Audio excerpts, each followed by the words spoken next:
Nine arts bridge থেকে বিদায় নিয়ে নিলাম। এখন যাচ্ছি অ্যাডামস পিক।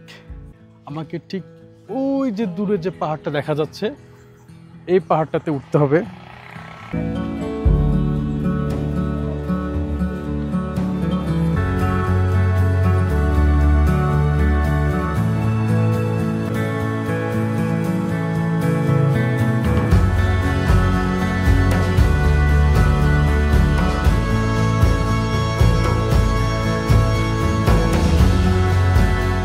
মানে এক ধরনের প্রশান্তি যে ভিতরে কাজ করছে, এটা ক্যামেরাতে বা ভিডিওতে বা ফোনে বলে কখনোই সম্ভব না।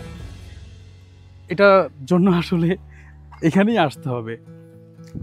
এই এই জায়গায় না আসলে আসলে এই এই ফিলিংস, এই অনুভূতি আপনারা কখনো নিতে পারবেন না।